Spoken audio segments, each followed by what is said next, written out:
আসসালামু আলাইকুম এভরিওয়ান, কিভাবে আপনারা আপনাদের ইমোর অ্যাডগুলো সম্পূর্ণ বন্ধ করে দিবেন, কিভাবে বন্ধ করবেন চলুন আপনাদেরকে সেই প্রসেসটাই দেখাচ্ছি। শুরুতে আপনারা আপনাদের মোবাইল থেকে চলে যাবেন প্লে স্টোরে আসার পর এখানে আপনারা সার্চ বক্সে লিখবেন ইমো লাইট। এই ইমো লাইটটাকে আপনারা ইনস্টল করে নেবেন।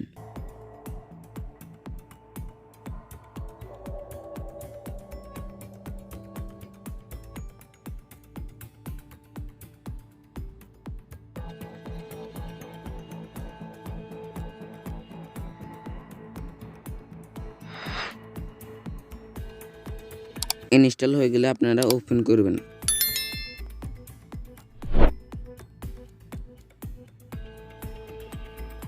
এগ্রি এন্ড কন্টিনিউতে ক্লিক করবেন।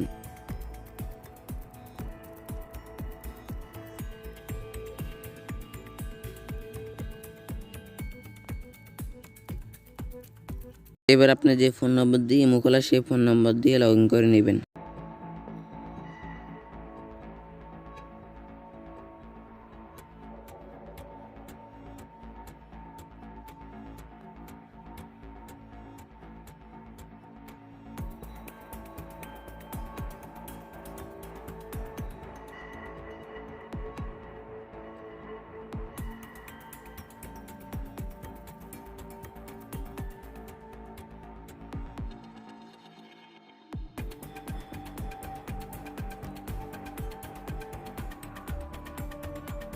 দেখেন আমি ফোন কাটলাম, কোনো অ্যাড শো করতেছে না।